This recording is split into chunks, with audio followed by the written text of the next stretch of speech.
हाँ जी भाई, coordination compound जो है वो अपना फिनिश हो चुका है। ਹੁਣ ਆਪਾਂ ਨੈਕਸਟ ਚੈਪਟਰ ਦੇ ਉੱਤੇ ਕੰਟੀਨਿਊ ਕਰਦੇ ਹਾਂ, that is D block and F block elements. ਤਾਂ ਡੀ ਬਲੋਕ ਸਭ ਤੋਂ ਪਹਿਲਾਂ ਆਪਾਂ ਸਟਾਰਟ ਕਰਾਂਗੇ, ਬਾਅਦ ਵਿੱਚ ਐਫ ਬਲੋਕ ਦੇ ਉੱਪਰ ਜਾਵਾਂਗੇ, ਠੀਕ ਹੈ। ਤਾਂ ਸਭ ਤੋਂ ਪਹਿਲਾਂ ਡੀ ਬਲੋਕ ਐਲੀਮੈਂਟਸ, ਆਪਾਂ ਨੂੰ ਇਹ ਚੀਜ਼ ਪਤਾ ਹੋਣੀ ਚਾਹੀਦੀ ਹੈ ਕਿ ਕਿਹੜੇ ਕਿਹੜੇ ਐਲੀਮੈਂਟਸ ਹੈ ਜੋ ਡੀ ਬਲੋਕ ਦੇ ਵਿੱਚ ਡੀ ਬਲੋਕ ਦੇ ਮੈਂਬਰਸ ਹੈਗੇ ਆ, ਠੀਕ ਹੈ, ਤੇ ਕਿਹੜੇ ਐਲੀਮੈਂਟਸ ਹੈ ਜਿਹੜੇ ਡੀ ਬਲੋਕ ਦੇ ਮੈਂਬਰਸ ਨਹੀਂ ਹੋ ਸਕਦੇ, ਠੀਕ ਹੈ। ਤਾਂ ਇਹਨਾਂ ਚੀਜ਼ਾਂ ਬਾਰੇ ਆਪਾਂ ਨੂੰ ਪਤਾ ਹੋਣਾ ਚਾਹੀਦਾ ਹੈ। ਤਾਂ ਫਰਸਟ ਕੁਐਸਚਨ ਆਪਣਾ ਇਹੀ ਹੈ ਕਿ what are D block elements. ਧਿਆਨ ਨਾਲ ਪੜੋ ਡੈਫੀਨੇਸ਼ਨ ਤੇ ਇਸ ਨੂੰ ਆਪਣੀ ਕਾਪੀ ਤੇ ਨੋਟ ਕਰ ਲਿਓ, ਠੀਕ ਹੈ। ਬੇਸਿਕ ਡੈਫੀਨੇਸ਼ਨਸ ਨੇ। ਚੈਪਟਰ ਨੂੰ ਕੰਟੀਨਿਊ ਕਰਨ ਤੋਂ ਪਹਿਲਾਂ ਆਪਾਂ ਨੂੰ ਇਹਨਾਂ ਬਾਰੇ ਪਤਾ ਹੋਣਾ ਜ਼ਰੂਰੀ ਹੈ। ਤਾਂ ਦੇਖੋ, the elements which have partly filled d subshell in ground state or in any of the oxidation state, मतलब किसी भी एलिमेंट ਦਾ अगर d सबशेल इनकम्प्लीट है, इनकम्प्लीट होना चाहिए, ठीक है, फुली फिल नहीं होना चाहिए, चाहे वो ग्राउंड स्टेट ਦੇ ਵਿੱਚ ਇਨਕੰਪਲੀਟ ਹੋਵੇ, ਚਾਹੇ ਉਹ ਕਿਸੇ ਆਕਸੀਡੇਸ਼ਨ ਸਟੇਟ ਦੇ ਵਿੱਚ ਇਨਕੰਪਲੀਟ ਹੋਵੇ, ਫਿਰ ਤਾਂ ਉਹ ਡੀ ਬਲੋਕ ਦਾ ਐਲੀਮੈਂਟ ਹੋਏਗਾ। ਅਗਰ ਕਿਸੇ ਐਲੀਮੈਂਟ ਦਾ ਡੀ ਸਬਸ਼ੈਲ ਫੁੱਲੀ ਫਿਲਡ ਹੈ, ਗਰਾਊਂਡ ਸਟੇਟ ਦੇ ਵਿੱਚ ਵੀ ਤੇ ਉਸਦੀ ਆਕਸੀਡੇਸ਼ਨ ਸਟੇਟ ਦੇ ਵਿੱਚ ਵੀ ਉਹ ਫੁੱਲੀ ਫਿਲਡ ਹੀ ਰਹਿੰਦਾ ਹੈ, ਤਾਂ ਫਿਰ ਉਹ ਐਲੀਮੈਂਟ ਜੋ ਹੈ ਉਹ ਡੀ ਬਲੋਕ ਐਲੀਮੈਂਟ ਨਹੀਂ ਹੋ ਸਕਦੇ, ਠੀਕ ਹੈ। ਦੂਸਰਾ question, why d block elements are called transition elements। d block elements ਦਾ ਇੱਕ ਜਨਰਲ ਨੇਮ ਹੈ, that is transition elements, ਠੀਕ ਹੈ। ਤਾਂ d block elements ਨੂੰ transition elements ਕਿਉਂ ਕਿਹਾ ਜਾਂਦਾ ਹੈ? ट्रांजिशन ਦਾ ਮਤਲਬ ਕੀ ਹੁੰਦਾ ਹੈ? ਚੇਂਜ। ट्रांजिशन मीन्स के चेंज। तो डी ब्लॉक एलिमेंट्स जो है वो चेंज शो करने वाले एलिमेंट्स है। किस किस दी चेंज शो करते हैं, और पढ़ो ध्यान नाल, because they show change in properties from most electropositive to least electropositive elements, ठीक है। देखो डी ब्लॉक इतने प्रेजेंट है, इस तो पहला एस ब्लॉक आता है, इस तो बाद आता है पी ब्लॉक। एस ब्लॉक जो है that is highly electropositive, most electropositive है, तो P block is least electropositive, this is least electropositive and this is most electropositive, ठीक है। तो विचाले है डी ब्लॉक। तो डी ब्लॉक की करते हैं, एक चेंज शो करते हैं, change in the behaviour from the most electropositive to the least electropositive elements, ठीक है। ताई इन्हां नूं ट्रांजिशन एलिमेंट्स कहा जाता है, because they show change. Transition means change, ठीक है। चलो हाँ जी, नेक्स्ट क्वेश्चन है, why zinc cadmium and mercury are not D block elements, ठीक है। इस तरह के क्वेश्चन बोर्ड ਦੇ ਵਿੱਚ एग्जाम्स ਵਿੱਚ ਪੁੱਛੇ ਜਾਂਦੇ ਆ। ਤਾਂ जिंक कैडमियम ਤੇ मरकरी जो है they are not the d block elements, ठीक है, नहीं है डी ब्लॉक एलिमेंट्स। ਤਾਂ ਕਿਉਂ ਨਹੀਂ ਹੈਗੇ, ਆਪਾਂ ਇਹ ਚੀਜ਼ ਦੇਖਣੀ ਹੈ, ਠੀਕ ਹੈ। ਤਾਂ ਇਹ ਕੁਐਸਚਨ ਜੋ ਹੈ ਇਸ ਫਰਸਟ ਕੁਐਸਚਨ ਦੇ ਨਾਲ ਰਿਲੇਟਡ ਹੈ। ਤਾਂ ਫਰਸਟ ਕੁਐਸਚਨ ਕੀ ਕਹਿੰਦਾ ਸੀ ਕਿ ਡੀ ਬਲੌਕ ਦੇ ਵਿੱਚ ਸਿਰਫ ਉਹੀ ਐਲੀਮੈਂਟਸ ਆ ਸਕਦੇ ਆ ਜਿਨ੍ਹਾਂ ਦਾ ਡੀ ਸਬਸ਼ੈਲ ਇਨਕੰਪਲੀਟ ਹੈ, ਠੀਕ ਹੈ, ਪਾਰਸ਼ਲੀ ਫਿਲਡ ਹੈ। ਬਟ जो जिंक कैडमियम एंड मरकरी है, अगर तुसी इन्हां नूं ध्यान नाल देखो तो इस केस च की हुंदा है, जिंक कैडमियम ते मरकरी ये तीने एक ग्रुप दे विच ही आंदे हैं, ठीक है। जिंक दी इलेक्ट्रॉनिक कॉन्फ़िगरेशन है 3d10 4s2, कैडमियम दी है 4d10 5s2, मरकरी दी है 5d10 6s2, ठीक है। तो हुण तुसी देखो इन्हां दा डी सबशेल देखो, ये इन्हां दी ग्राउंड स्टेट है, ठीक है, विदाउट एनी चार्ज। तो हुण देखो 3d फुली फिल्ड है, 4d फुली फिल्ड है, 5d फुली फिल्ड है। तो जिन्हां दा ला जो डी सबशेल है अगर वो फुली फिल्ड होवे तो इट मीनस ਉਹ ਡੀ ਬਲੌਕ ਦੇ ਐਲੀਮੈਂਟਸ ਨਹੀਂ ਹੋ ਸਕਦੇ, ਠੀਕ ਹੈ। ਹੁਣ ਇਹ ਗਰਾਊਂਡ ਸਟੇਟ 'ਚ ਵੀ ਫੁੱਲੀ ਫਿਲਡ ਹੈ। ਅਗਰ ਤੁਸੀਂ ਇਹਨਾਂ ਦੀ ਆਕਸੀਡੇਸ਼ਨ ਸਟੇਟ ਲਿਖੋ, ਲਾਈਕ ਜਿਵੇਂ ਜਿੰਕ ਹੈ, ਜਿੰਕ ਨੂੰ +2 'ਚ ਲਿਖੋ, ਜਿੰਕ ਇੱਕ ਆਕਸੀਡੇਸ਼ਨ ਸਟੇਟ ਸ਼ੋ ਕਰਦਾ ਹੈ ਨਾ +2, ਤਾਂ ਫਿਰ +2 ਦੇ ਵਿੱਚ ਇਸ ਦੀ ਇਲੈਕਟ੍ਰੋਨਿਕ ਕਨਫੀਗਰੇਸ਼ਨ ਕੀ ਬਣਦੀ ਹੈ? ਦਿਸ ਇਜ਼ 3d10 4s0, क्योंकि एस वाले इलेक्ट्रॉन्स पहला निकलणगे, ठीक है। तो अगर तुसी किसी भी फाइंड आउट करोगे सारे दी जिहड़ा डी ऑर्बिटल है वो फुली फिल्ड ही शो करेगा। तो चाहे तुसी ग्राउंड स्टेट च देख लो, चाहे ऑक्सीडेशन स्टेट च देख लो, डी सबशेल फुली फिल्ड है, जिंक का भी, कैडमियम का भी, मरकरी का भी। It means they can not be recommended as the D block elements, ठीक है। अच्छा, इसी तरह का एक क्वेश्चन कॉपर का भी आ जाता है। हुण अगर आप कॉपर की इलेक्ट्रॉनिक कॉन्फ़िगरेशन लिखिए तो कॉपर जो है दैट इज 3d10 4s1, ठीक है। कॉपर की इलेक्ट्रॉनिक कॉन्फ़िगरेशन है 3d10 4s1। तो हुण कॉपर भी डी ब्लॉक का एलिमेंट नहीं होना चाहिए, क्योंकि कॉपर च भी डी फुली फिल्ड है ना। बट कॉपर जो है that is the element of D block, ठीक है। कॉपर ਨੂੰ डी ब्लॉक का एलिमेंट लिखा जाता है। क्यों किया जाता है? क्योंकि अगर ਤੁਸੀਂ कॉपर ਦੀਆਂ ਆਕਸੀਡੇਸ਼ਨ ਸਟੇਟਸ ਦੇਖੋ, कॉपर +1 ਤੇ +2 ਚ ਸ਼ੋ ਕਰਦਾ है, ठीक है। तो इतने 3d10 रह जाएगा, 4s वाला तो फिनिश हो गया, 0 रह गया, इलेक्ट्रॉन निकल गया बाहर। अगर कॉपर +2 हैगा तो +2 ਦੇ ਵਿੱਚ 3d ਕੀ ਬਣਦਾ है 9, ਹੁਣੇ ਫੁੱਲੀ ਫਿਲ ਨਹੀਂ ਰਿਹਾ, ਹੁਣੇ ਪਾਰਟਲੀ ਫਿਲਡ ਹੋ ਗਿਆ, ਹੈ ਨਾ। ਤਾਂ ਕਾਪਰ ਜੋ ਹੈ ਚਾਹੇ ਉਹ ਗਰਾਊਂਡ ਸਟੇਟ ਦੇ ਵਿੱਚ ਪਾਰਟਲੀ ਫਿਲ ਨਹੀਂ ਸੀ, ਬਟ ਉਹ ਆਪਦੀ ਇੱਕ ਆਕਸੀਡੇਸ਼ਨ ਸਟੇਟ ਦੇ ਵਿੱਚ ਜ਼ਰੂਰ ਪਾਰਟਲੀ ਫਿਲਡ ਹੈ। ਤਾਂ ਇਸ ਦਾ ਮਤਲਬ ਡੀ ਬਲੌਕ ਜੋ सबशेल है दैट इज इनकम्प्लीट, ठीक है। जो डी सबशेल है दैट इज इनकम्प्लीट। ठीक है, तो कोई भी एलिमेंट है अगर उसका डी सबशेल चाहे ग्राउंड स्टेट चाहे ऑक्सीडेशन स्टेट्स अगर कितने भी इनकम्प्लीट है then it is recommended as D block element. ठीक है, जिंक कैडमियम मरकरी च केस नहीं सी, जिंक ਦਾ ਨੋਰਮਲੀ ਗਰਾਊਂਡ ਸਟੇਟ ਦੇ ਵਿੱਚ ਵੀ ਫੁੱਲੀ ਫਿਲਡ ਸੀ ਤੇ ਜੋ ਆਕਸੀਡੇਸ਼ਨ ਸਟੇਟ ਹੈ ਉਸ ਦੇ ਵਿੱਚ ਵੀ ਫੁੱਲੀ ਫਿਲਡ ਸੀ। ਤਾਂ ਇਸ ਕਰਕੇ ਜਿੰਕ ਕੈਡਮੀਅਮ ਤੇ ਮਰਕਰੀ ਜੋ ਹੈ ਇਹਨਾਂ ਤਿੰਨਾਂ ਦਾ ਜੋ ਤਿੰਨਾਂ ਨੂੰ ਹੈ ਉਹ ਡੀ ਬਲੌਕ ਦੇ ਐਲੀਮੈਂਟਸ ਆਪਾਂ ਨਹੀਂ ਲਿਖਾਂਗੇ। ਠੀਕ ਹੈ, ਕਾਪਰ ਨੂੰ ਜ਼ਰੂਰ ਲਿਖਾਂਗੇ। ਹਾਂਜੀ, ਹੁਣ ਆਪਾਂ ਡੀ ਬਲੌਕ ਦੀ ਇਲੈਕਟ੍ਰੋਨਿਕ ਕਨਫੀਗਰੇਸ਼ਨ ਕਰਨੀ ਹੈ। ਡੀ ਬਲੌਕ ਦੀਆਂ ਜੋ ਸੀਰੀਜ਼ ਹੈ ਆਪਾਂ ਨੇ 3 ਟ੍ਰਾਂਜੀਸ਼ਨ ਸੀਰੀਜ਼ ਕਰਨੀ ਹੈ, first transition series, second series ਤੇ ਥਰਡ ਸੀਰੀਜ਼। ਠੀਕ ਹੈ, ਇਹ ਤਿੰਨੇ ਸੀਰੀਜ਼ ਆਪਾਂ ਨੇ ਇੱਕ ਇੱਕ ਕਰਕੇ ਸਟੱਡੀ ਕਰਨੀ ਹੈ। ਤਾਂ ਆਪਾਂ ਸਭ ਤੋਂ ਪਹਿਲਾਂ ਡੀ ਬਲੌਕ ਦੀ ਜਨਰਲ ਇਲੈਕਟ੍ਰੋਨਿਕ ਕਨਫੀਗਰੇਸ਼ਨ ਲਿਖਦੇ ਹਾਂ। ਜਨਰਲੀ ਅਗਰ ਡੀ ਬਲੌਕ ਦੀ ਇਲੈਕਟ੍ਰੋਨਿਕ ਕਨਫੀਗਰੇਸ਼ਨ ਲਿਖਣੀ ਹੋਵੇ that is n-1 d 1 to 10 ns 0 to 2। ठीक है, इसका मतलब ਕੀ ਹੈ ਕਿ ਜੋ ਲਾਸਟ ਸ਼ੈਲ ਹੈ ਲਾਸਟ ਸਬ ਸ਼ੈਲ ਹੈ ਉਹ s ऑर्बिटल ਦਾ ਹੈ। ਠੀਕ ਹੈ, ਜਿਵੇਂ 3d ਸੀਰੀਜ਼ ਦੇ ਵਿੱਚ ਅਗਰ ਆਪਾਂ ਲਿਖੀਏ ਤਾਂ ਜੋ ਫਰਸਟ ਟ੍ਰਾਂਜੀਸ਼ਨ ਸੀਰੀਜ਼ ਹੈ ਉਸ ਦੇ ਵਿੱਚ ਇਲੈਕਟ੍ਰੋਨਿਕ ਕਨਫੀਗਰੇਸ਼ਨ ਜਨਰਲੀ ਕਿਵੇਂ ਲਿਖੀ ਜਾਂਦੀ ਹੈ 3d ਤੇ 4s। ਠੀਕ ਹੈ, ਮਤਲਬ ਜੋ ਲਾਸਟ ਸ਼ੈਲ ਹੈ that is 4 number n is equal to 4। ਠੀਕ ਹੈ, ਤੇ ਇਸ ਤੋਂ ਪਹਿਲਾਂ d ਸਬ ਸ਼ੈਲ ਇਸ ਤੋਂ ਪਹਿਲਾਂ ਹੁੰਦਾ ਇੱਕ। ਠੀਕ ਹੈ, ਮਤਲਬ n-1 ਹੈ। ठीक है, अगर ਤੁਹਾਡਾ n जो है that is 4 ਤਾਂ n-1 ਕਿੰਨਾ ਬਣੇਗਾ 3 ਬਣੇਗਾ। ਠੀਕ ਹੈ, ਤੇ ਹੁਣ d ਬਲੌਕ ਦੇ ਵਿੱਚ ਕੀ ਹੁੰਦਾ d ਬਲੌਕ ਦੇ ਵਿੱਚ ਜੋ ਲਾਸਟ ਇਲੈਕਟ੍ਰੋਨ ਹੈ ਉਹ 3d ਚ ਜਾਂਦਾ ਹੈ। ਠੀਕ ਹੈ, ਵੈਸੇ ਤਾਂ ਦੇਖੋ ਜਿਹੜਾ ਇਲੈਕਟ੍ਰੋਨ ਹੈ ਉਹ ਆਊਟਰ ਮੋਸਟ ਸ਼ੈਲ ਚ ਜਾਂਦਾ ਹੁੰਦਾ ਬਟ ਆਪਾਂ ਨੂੰ ਪਤਾ ਹੈ ਕਿ ਜੋ 4s ਹੈ ਉਹ 3d ਤੋਂ ਪਹਿਲਾਂ ਭਰਿਆ ਜਾਂਦਾ ਹੈ। +1 ਚ ਚੀਜ਼ਾਂ ਸਟੱਡੀ ਕਰ ਚੁੱਕੇ ਆਪਾਂ ਹੈ ਨਾ, ਤਾਂ 4s ਤਾਂ ਪਹਿਲੇ ਹੀ ਫਿਲ ਹੋ ਜਾਏਗਾ। ਹੁਣ ਜਿਹੜੇ ਇਨਕਮਿੰਗ ਇਲੈਕਟ੍ਰੋਨਸ ਹੋਣਗੇ ਉਹ ਤਾਂ 3d ਚ ਜਾਣਗੇ। ਠੀਕ ਹੈ, ਇਸ ਦਾ ਮਤਲਬ ਕੀ ਹੈ ਕਿ ਜੋ ਲਾਸਟ ਇਲੈਕਟ੍ਰੋਨ ਹੈ ਉਹ ਆਊਟਰ ਮੋਸਟ ਸ਼ੈਲ ਦੇ ਵਿੱਚ ਨਹੀਂ ਜਾ ਰਿਹਾ, ਉਹ ਪੈਨਲਟੀਮੇਟ ਸ਼ੈਲ ਦੇ ਵਿੱਚ ਜਾ ਰਿਹਾ, ਸੈਕੰਡ ਲਾਸਟ ਸ਼ੈਲ ਦੇ ਵਿੱਚ ਜਾ ਰਿਹਾ। ਠੀਕ ਹੈ, ਇਸ ਨੂੰ ਆਪਾਂ ਕਹਿੰਦੇ ਆ ਪੈਨਲਟੀਮੇਟ ਸ਼ੈਲ, ਪੈਨਲਟੀਮੇਟ ਸ਼ੈਲ। ਠੀਕ ਹੈ, ਇਸ ਵਰਡ ਦੀ ਜ਼ਰੂਰਤ ਆਪਾਂ ਨੂੰ ਵਾਰੀ-ਵਾਰੀ ਪਏਗੀ ਤਾਂ ਇਸ ਨੂੰ ਧਿਆਨ ਚ ਰੱਖਣਾ। ਪੈਨਲਟੀਮੇਟ ਮਤਲਬ ਸੈਕੰਡ ਲਾਸਟ। ਠੀਕ ਹੈ, ਚਲ ਹੁਣ ਆਪਾਂ ਇਲੈਕਟ੍ਰੋਨਿਕ ਕਨਫੀਗਰੇਸ਼ਨ ਕਰਦੇ ਆ ਇੱਕ ਇੱਕ ਸੀਰੀਜ਼ ਕਰਕੇ। ਹਾਂਜੀ, ਹੁਣ ਆਪਾਂ ਫਰਸਟ ਟ੍ਰਾਂਜੀਸ਼ਨ ਸੀਰੀਜ਼ ਦੇ ਉੱਪਰ ਕਰਦੇ ਆ ਪਹਿਲਾ ਕੰਮ। ਠੀਕ ਹੈ, ਫਰਸਟ ਟ੍ਰਾਂਜੀਸ਼ਨ ਸੀਰੀਜ਼ ਦੇ ਐਲੀਮੈਂਟਸ ਜੋ ਹੈ ਉਹਨਾਂ ਦੀ ਇਲੈਕਟ੍ਰੋਨਿਕ ਕਨਫੀਗਰੇਸ਼ਨ ਆਪਾਂ ਨੇ ਸਟੱਡੀ ਕਰਨੀ ਹੈ। ਸਭ ਤੋਂ ਪਹਿਲਾਂ ਬੜਾ ਜ਼ਰੂਰੀ ਹੈ ਇਲੈਕਟ੍ਰੋਨਿਕ ਕਨਫੀਗਰੇਸ਼ਨ। ਠੀਕ ਹੈ, ਤਾਂ 21 ਤੋਂ ਲੈ ਕੇ 30 ਤੱਕ ਜੋ ਹੈ ਫਰਸਟ ਟ੍ਰਾਂਜੀਸ਼ਨ ਸੀਰੀਜ਼ ਦੇ ਐਲੀਮੈਂਟਸ ਹੈ ਆਪਣੇ ਕੋਲੇ 21 ਤੋਂ 30 scandium, titanium, vanadium, chromium, manganese, iron, cobalt, nickel, copper, zinc. ठीक है, तो यह अपने को 21 ਤੋਂ 30 तक अपने को सीरीज चलती है।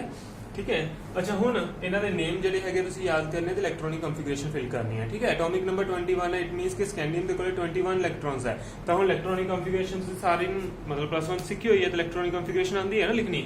तो 1s 2s 2p 3s 3p 4s 3d। ठीक है, इस तरीके ਨਾਲ ਆਪਾਂ ਸ਼ੈਲਸ ਲਿਖਦੇ ਆ ਤੇ ਉਸ ਦੇ ਵਿੱਚ ਆਪਾਂ ਨੇ 21 ਇਲੈਕਟ੍ਰॉन्स ਜੋ ਫਿਲ ਕਰਨੇ ਆ। ਤਾਂ s ਦੇ ਵਿੱਚ 2 ਇਲੈਕਟ੍ਰॉन्स ਆ ਸਕਦੇ ਆ, ਅਗੇਨ s 2 ਇਲੈਕਟ੍ਰॉन, p ਦੇ ਵਿੱਚ ਮੈਕਸਿਮਮ 6, s अगेन आ गया 2 इलेक्ट्रॉन्स, p आ गया फिर 6 इलेक्ट्रॉन।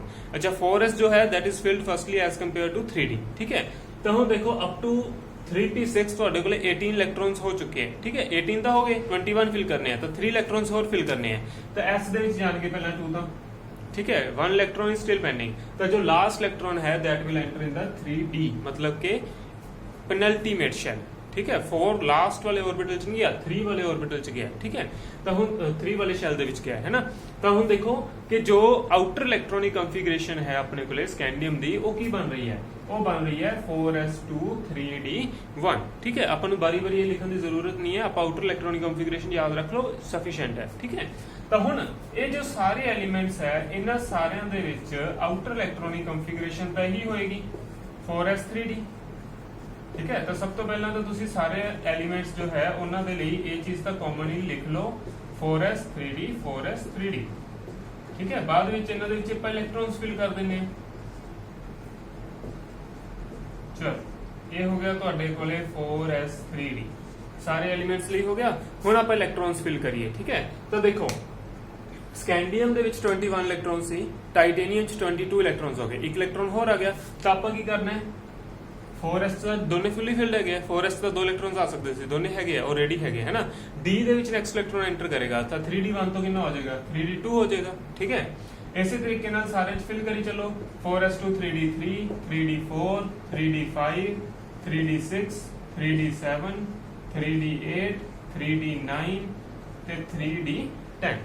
ਠੀਕ ਹੈ 1 1 ਕਰਕੇ ਤੁਸੀਂ ਸਾਰੇ ਇੱਕ ਇੱਕ ਜੋ ਇਲੈਕਟ੍ਰॉन्स ਹੈਗੇ ਆ ਉਹ ਫਿਲ ਕਰੀ ਜਾਂਦੇ ਡੀ ਸਬ ਸ਼ੈਲ ਦੇ ਵਿੱਚ ਠੀਕ ਹੈ ਤਾਂ 4s ਫੁੱਲੀ ਫਿਲਡ ਹੈ ਆਲਰੇਡੀ ਦੋ ਇਲੈਕਟ੍ਰॉन्स ਹੈਗੇ ਆ ਡੀ ਦੇ ਵਿੱਚ ਇਲੈਕਟ੍ਰॉन्स ਫਿਲ ਕਰੋ D1 ਤੋਂ ਲੈ ਕੇ D10 ਤੱਕ ਸਾਰੇ ਇਲੈਕਟ੍ਰॉन्स ਫਿਲ ਕਰ ਦੇਣੇ ਆ ਠੀਕ ਹੈ ਅੱਛਾ ਇਹ ਸਿੰਪਲ ਜੀ ਇਲੈਕਟ੍ਰੋਨਿਕ ਕਨਫੀਗਰੇਸ਼ਨ ਹੈ ਬਟ ਇਸ ਦੇ ਵਿੱਚ ਬਹੁਤ ਸਾਰੇ ਐਕਸੈਪਸ਼ਨਲ ਕੇसेस ਹੁੰਦੇ ਆ ਠੀਕ ਹੈ ਤੇ ਇਸ ਸੀਰੀਜ਼ ਦੇ ਵਿੱਚ ਤੁਹਾਡੇ ਕੋਲੇ ਦੋ ਐਕਸੈਪਸ਼ਨਲ ਕੇसेस ਹੈਗੇ ਆ ਠੀਕ ਹੈ +1 ਚ ਪੜ੍ਹੀ ਹੋਈ ਹੈ ਤੁਸੀਂ ਵੈਸੇ ਇਹ ਜ਼ਿਆਦਾ डिटेल च नहीं जाऊंगा ਤੁਹਾਨੂੰ ਪਤਾ ਹੀ ਹੈ ਫਰਸਟ ਹੈ क्रोमियम ਦਾ ਤੇ ਦੂਸਰਾ ਹੈ ਕਾਪਰ ਦਾ ਹੈ ਨਾ ਇਹ ਦੋਨੇ ਜੋ ਹੈ ਐਕਸੈਪਸ਼ਨਲ ਕੇਸ ਹੈਗੇ ਆਪਣੇ ਕੋਲੇ ਤਾਂ ਹੁਣ ਇਹਨਾਂ ਦੇ ਕੇਸ 'ਚ ਕੀ ਹੁੰਦਾ ਹੈ ਕਿ ਅਗਰ ਆਪਾਂ ਧਿਆਨ ਨਾਲ ਦੇਖੀਏ D ਵਾਲੇ ਨੂੰ ਤਾਂ 3D ਦੇ ਵਿੱਚ 4 ਇਲੈਕਟ੍ਰॉन्स ਹੈ ਅਗਰ ਇਸ ਨੂੰ ਇੱਕ ਇਲੈਕਟ੍ਰॉन ਹੋਰ ਮਿਲ ਜੇ ਤਾਂ ਇਹ ਹਾਫ ਫਿਲਡ ਹੋ ਜਾਏਗਾ ਇਟ ਮੀਨਸ ਆਪਾਂ ਨੇ ਪੜਿਆ ਹੋਇਆ ਕਿ ਹਾਫ ਫਿਲਡ ਜੋ ਹੈ they are more stable as compare to other normal electronic configurations ਹੈ ਨਾ ਤਾਂ ਕੀ ਹੋਏਗਾ ਕਿ ਜੋ 3D ਹੈ ਉਹ ਇੱਕ ਇਲੈਕਟ੍ਰॉन गेन कर लेगा किथों गेन कर लेगा वो 4s वाला जो 2 इलेक्ट्रॉन्स है इथों एक इलेक्ट्रॉन अपने विच शिफ्ट कर लेगा ठीक है तो जदों ये शिफ्टिंग कर ली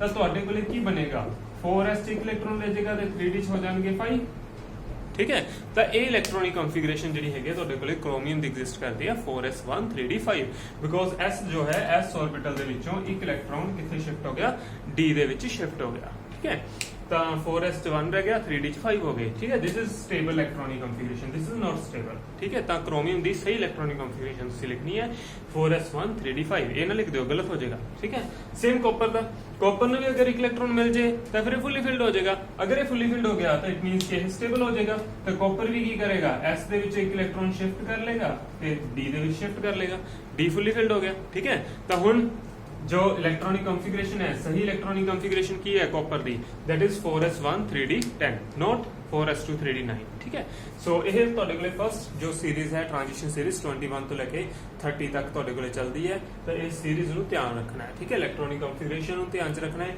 ਦੋ ਐਕਸੈਪਸ਼ਨਲ ਕੇਸ ਹੈ ਕ੍ਰੋਮੀਅਮ ਤੇ ਕਾਪਰ ਦਾ ਠੀਕ ਹੈ ਇਹ ਕਈ ਵਾਰੀ ਪੁੱਛੇ ਜਾਂਦੇ ਆ ਸਿੰਪਲ ਜਿਹੇ ਕੁਐਸਚਨਸ ਹੀ ਆਉਂਦੇ ਆ ਕਿ right the electronic configuration of chromium and copper ਤਾਂ ਸਿੰਪਲ ਜਿਹੀ ਇਲੈਕਟ੍ਰੋਨਿਕ ਕਨਫੀਗਰੇਸ਼ਨ ਹੀ ਆਪਾਂ ਨੇ ਲਿਖਣੀ ਹੈ 2 ਨੰਬਰ ਮਿਲ ਜਾਣਗੇ ਠੀਕ ਹੈ हाँ जी तो हुण एक छोटा जिहा निमोनिक्स जो है तुसीं वो याद करो ताकि यह सीरीज जो है तुसीं ना भुल्लो ठीक है तो स्कैंडियम तो लेके जिंक तक जो सीरीज है वो तुसीं याद रखनी है किवें याद रख सकते हो तो देखो पहला तो स्कैंडियम ते टाइटेनियम इन्हां दोनों नूं जोड़ लो जोड़ के बन जाएगा शक्ति ठीक है तो इन्हूं लिख लिया अपने शक्तिमान दे विच स्कैंडियम आ गया ते टाइटेनियम आ गया ठीक है शक्ति स्कैंडियम ते टाइटेनियम वी वैनेडियम ठीक है शक्तिमान वी करे मतलब क्रोमियम मैंगनीज नु लिख लिया अपने मना ठीक है फिर आयरन नु लिख लिया फिर ठीक है स्पेलिंग जो है मैच करना ना Fe फिर कोबाल नु लिख लो कौन ठीक है नी ni तो निकल है निकल तो मतलब निकाले ठीक है निकल तो निकाले बना लिया कॉपर नु बना लिया कुएं ठीक है हिंदी का शब्द है कुएं से का कोई मतलब नहीं है वैसे ही जोड़ा हुआ है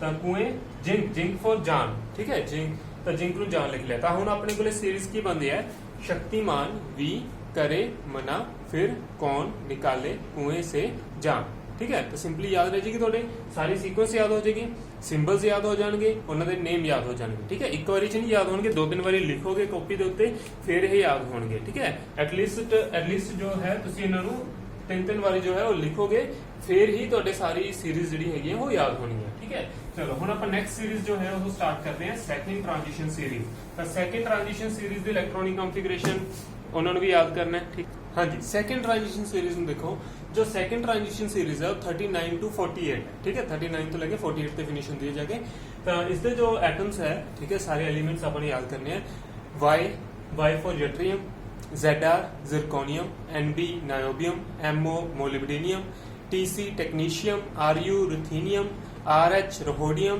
PD पैलेडियम AG सिल्वर ते CD कैडमियम ठीक है 39 तो लेके 48 तक तुहाडे कोल सारे एलिमेंट्स है इन्हां नूं लिखो फिर मैं कह रहा 2-3 बारी लिखोगे याद हो जाएंगे नाम कोई मुश्किल नहीं है ठीक है बट थोड़ा जिहा प्रैक्टिस की जरूर पेगी अच्छा जिवें हुण थर्ड ट्रांजिशन सीरीज च इलेक्ट्रॉनिक कॉन्फ़िगरेशन की सी 3D 4s 3D ਤੇ 4s ਸੀ ठीक है ਹੁਣ ਆਪਾਂ ਇੱਕ ਗਰੁੱਪ ਨੀਚੇ ਆ ਗਏ ਤਾਂ ਹੁਣ ਇੱਕ ਸ਼ੈਲ ਜੋ ਹੈ ਉਹ ਇਨਕਰੀਜ਼ ਕਰ ਜਾਏਗਾ ਤਾਂ 3d ਦੀ ਜਗ੍ਹਾ ਤੇ 4d ਜਾ ਗਏ ਤੇ 4s ਦੀ ਜਗ੍ਹਾ ਤੇ 5s ਜਾ ਗਏ ਠੀਕ ਹੈ ਹੁਣ ਇਸ 'ਚ ਵੀ ਇਲੈਕਟ੍ਰॉन्स ਫਿਲ ਕਰਨੇ ਆਪਾਂ ਨੇ ਸਾਰੇ ਹੁਣ ਇਸ ਦੇ ਵਿੱਚ ਇਲੈਕਟ੍ਰॉन्स ਆਪਾਂ ਕਿਵੇਂ ਫਿਲ ਕਰਾਂਗੇ ਠੀਕ ਹੈ ਬਿਲਕੁਲ ਉਸੇ ਤਰੀਕੇ ਨਾਲ ਮੈਂ ਸਾਰਿਆਂ ਦੇ ਪਹਿਲਾਂ 4d 5s ਲਿਖ ਲਏ ਠੀਕ ਹੈ ਤੁਸੀਂ ਵੀ ਲਿਖ ਲਓ 4d 5s ਲਿਖ ਲਓ ਸਾਰਿਆਂ ਦੇ ठीक है, लिख ले। ਹੁਣ ਆਪਾਂ ਨੇ ਕੀ ਕਰਨਾ ਹੈ, ਹੁਣ ਆਪਾਂ ਇਸ ਦੇ ਵਿੱਚ ਸਾਰੇ ਇਲੈਕਟ੍ਰॉन्स ਫਿਲ करने हैं, ठीक है।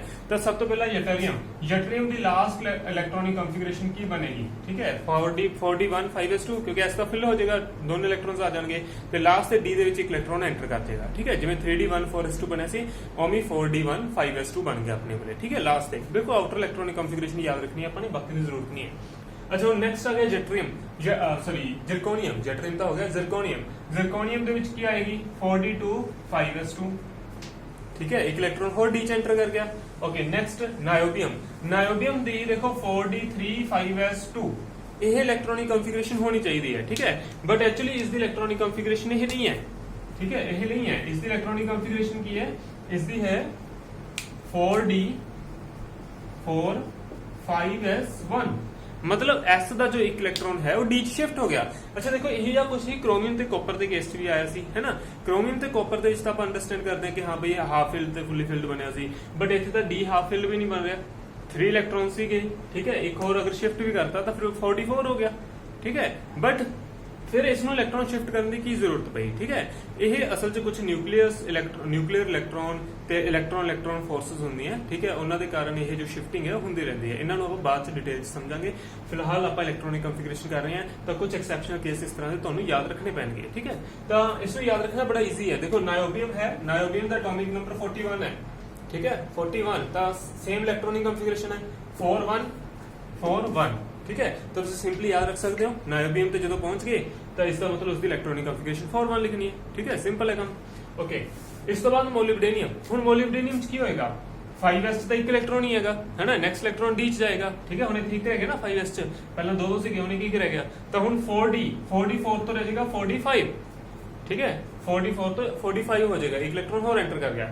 ओके नेक्स्ट देखो technetium 4d6 5s1, 4d7 5s1, 4d8 5s1, same एक ही इलेक्ट्रॉन जो है 1 इलेक्ट्रॉन जो है वो ऐड हो रहा है, ठीक है। अच्छा नेक्स्ट क्या होगा पैलेडियम, पैलेडियम ਦੇ ਵਿੱਚ ਕੀ ਹੋ ਰਿਹਾ ਹੈ 4d, अगर ਹੋਰ ਇਲੈਕਟ੍ਰੋਨ ਐਡ ਕਰੀਏ it will become 4d9 and 5s1, but ਹੁਣ ਇੱਥੇ ਵੀ ਕੀ ਹੈ, ਇੱਥੇ ਇਹ ਇਲੈਕਟ੍ਰੋਨਿਕ ਕਨਫੀਗरेशन नहीं है। क्यों नहीं है, क्योंकि अगर ऐसा एक इलेक्ट्रॉन शिफ्ट हो जाए तो फिर की बन जाएगा, ये बन जाएगा 4d10 5s0, फुली फिल्ड हो जाएगा। तो यही ध्यान रखो भाई पैलेडियम, ठीक है, पैलेडियम भी एक एक्सेप्शनल केस शो कर रहा है, ठीक है। एस का एक इलेक्ट्रॉन जो है वो डी शिफ्ट हो रहा है, इतने बिल्कुल सेम है जो कॉपर का केस जो है इलेक्ट्रॉनिक जो कॉन्फ़िगरेशन है हाफ फिल्ड फुली फिल्ड हो रही है ना। चलो नेक्स्ट आ जाओ 4d10, ਹੁਣ ਤਾਂ 10 फुली फिल्ड है। ਹੁਣ जो नेक्स्ट इलेक्ट्रॉन आएगा ऑब्वियसली डी ਤਾਂ ਜਾ ਨਹੀਂ ਸਕਦਾ, डी ਤਾਂ फुली फिल्ड हो गया, ਹੁਣ s ਦੇ ਵਿੱਚ ਜਾਏਗਾ, ਸੋ ਇਹ ਬਣ ਜਾਏਗਾ 5s1। नेक्स्ट ਕੀ ਹੋਏਗਾ, next again this is 4d10 4d10 है, ਤੇ ਜੋ नेक्स्ट इलेक्ट्रॉन है s ਦੇ ਵਿੱਚ ਜਾਏਗਾ ਤੇ ਇਹ ਬਣ ਜਾਏਗਾ 4d10 5s2। कैडमियम, कैडमियम ਦੀ ਇਲੈਕਟ੍ਰੋਨਿਕ ਕਨਫੀਗरेशन ਕੀ ਬਣ ਗਈ 4d10 5s2, ठीक है। ਸੋ ਇਸ ਤਰੀਕੇ ਨਾਲ ਇਹ ਸੈਕੰਡ ਟ੍ਰਾਂਜੀਸ਼ਨ ਸੀਰੀਜ਼ ਦੀ ਇਲੈਕਟ੍ਰੋਨਿਕ ਕਨਫੀਗरेशन ਹੈ। अच्छा ਹੁਣ ਆਪਾਂ ਇਸ ਨੂੰ ਯਾਦ ਰੱਖਣਾ ਹੈ ਨਾ, ਤੇ ਇਹ ਸਾਰੀ ਸੀਕੁਐਂਸ ਜਿਹੜੀ ਹੈਗੀ ਆ ਉਹ ਤੁਸੀਂ ਯਾਦ ਰੱਖਣੀ ਹੈ।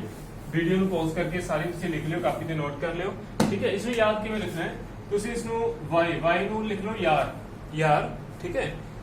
zr ਨੂੰ ਲਿਖ ਲਓ ਜ਼ਿੰਦਗੀ, यार जिंदगी। NB नायोबियम नहीं, ठीक है, नहीं इन्हों लिख लिया नहीं। मोलिब्डेनियम ਨੂੰ ਲਿਖ ਲਓ मिली। टेक्नीशियम तेरी, रूथीनियम रू, ठीक है। रहोडियम लिख लो रा।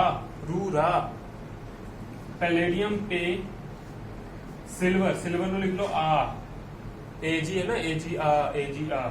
कैडमियम ਨੂੰ ਲਿਖ ਲਓ कर CAR1 लिख लो कर, ठीक है।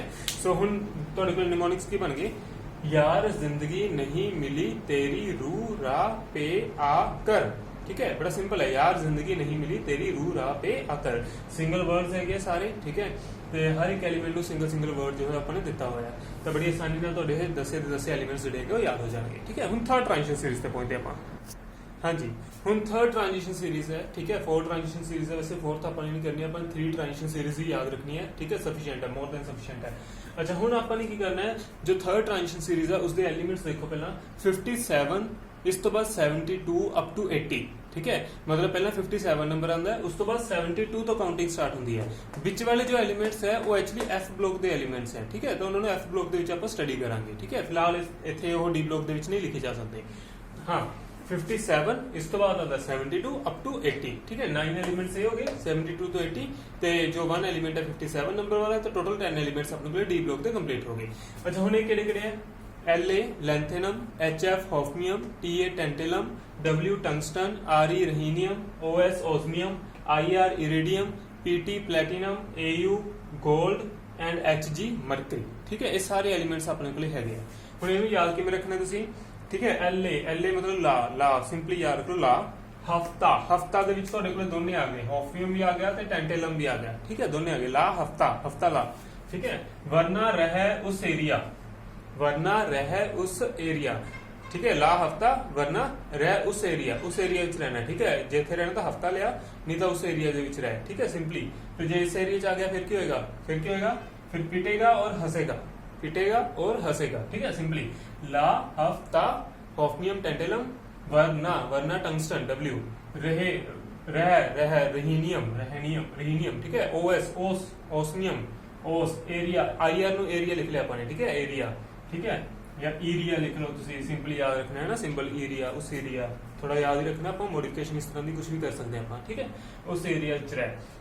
अगर इस एरिया में आ गया फिर क्या होगा, पिटेगा और हंसेगा, ठीक है, सिंपली याद हो जाएगा। चलो हुण आप इलेक्ट्रॉनिक कॉन्फ़िगरेशन लिखिए। सो हुण इन्हां दी इलेक्ट्रॉनिक कॉन्फ़िगरेशन एक शेल होर नेक्स्ट जो है वो इंक्रीज कर देगा, तो 4D की जगह पे 5D आ गया, तो 5S की जगह पे 6S आ गया। फर्स्ट एलिमेंट सिंपल है 5D1 6S2, लास्ट ते ही बचेगी 5D1 6S2। ओके नेक्स्ट वाले अंदर की होएगा, अच्छा इस दे विच की है 5D2 5D3 5D4 5D5 5D6 5D7, simple सीधा जाना है, कोई एक्सेप्शनल केस नहीं है इत्थे फिलहाल, ठीक है। अप टू इरिडियम तक कोई एक्सेप्शनल केस नहीं है, सिंपल जाना है, कोई इलेक्ट्रॉन शिफ्टिंग नहीं करनी, चाहे हाफ फिल्ड होता चाहे फुली फिल्ड होता, कुछ नहीं करना। 1 2 3 4 5 6 7, ठीक है, सीधा काम है। तो एस वाला फिल ही रहेगा 2 2 2 2 2 2, ठीक है। अच्छा प्लैटिनम ते आ जाओ, प्लैटिनम एक्सेप्शनल केस शो करता है, ठीक है, प्लैटिनम जो है वो एक्सेप्शनल केस शो करता है। तो इस दे विच की होंदा है, जो प्लैटिनम है उस दे विच इत्थे 5D8 होना चाहिए सी, बट इत्थे हो गया 5D9, ठीक है, 5D9 है, इत्थे थोड़ा जिहा ध्यान रखना बस, ठीक है। प्लैटिनम एक्सेप्शनल बिहेवियर शो कर रहा है, ठीक है, 5D8 होना चाहिए सी बट 5D9 हो गया, तो 6S की हो जाएगा, 6S 1 इलेक्ट्रॉन रह जाएगा, ठीक है। हुण नेक्स्ट आ गया गोल्ड, हुण गोल्ड दे केस की होएगा, इत्थे 5D10 6S 1। हुण नेक्स्ट मरकरी लास्ट ते, हुण मरकरी दे केस देखो डी दे विच तो इलेक्ट्रॉन एंटर नहीं कर सकता, एस दे विच ही करेगा, सो ये बन जाएगा 6S2, ठीक है। तो सिंपल है 5D1 2 3 4 5 6 7 तक कोई एक्सेप्शनल केस नहीं। इस तो प्लैटिनम जिथे आ गया उत्थे तुसी एक्सेप्शनल बिहेवियर शो करना है, 7 तो 8 होना चाहिए सी बट 9 हो गया, एस दा एक इलेक्ट्रॉन इधर शिफ्ट हो गया, ठीक है। And then 5D10 6S1 5D10 6S2, ठीक है, बड़ा सिंपल सा काम है। सारी इलेक्ट्रॉनिक कॉन्फ़िगरेशंस जिहड़ियां हैगियां वो तुसी याद करो, ठीक है, एलिमेंट्स के नाम याद करो, कल तक तुसी ये सारा काम जिहड़ा हैगा चंगी तरह लर्न कर लो, 2-2 3-3 बारी लिखो, फिर नेक्स्ट आप टॉपिक स्टार्ट करते हैं, ठीक है।